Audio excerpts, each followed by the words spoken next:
Dan, I've learned there's been a history of a domestic call made to the house several months before the deadly incident took place. Here's the new information I've gathered into this tragic story.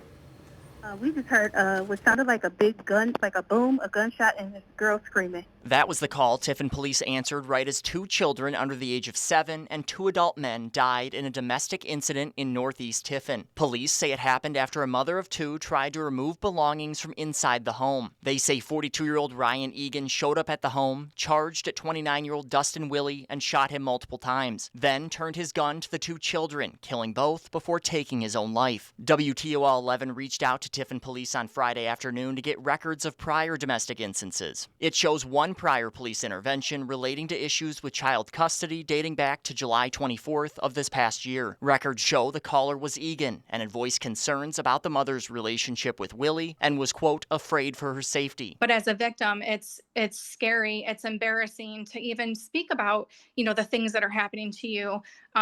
It's a hard situation to deal with, and I truly feel bad for her and her family.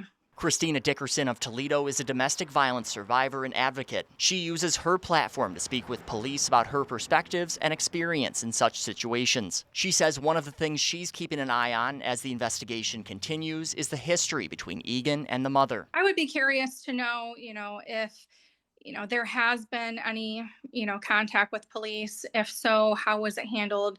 If it wasn't necessarily in her particular situation, has there been other domestic violence situations that, are gray areas that, we could learn from and be a little more aggressive on?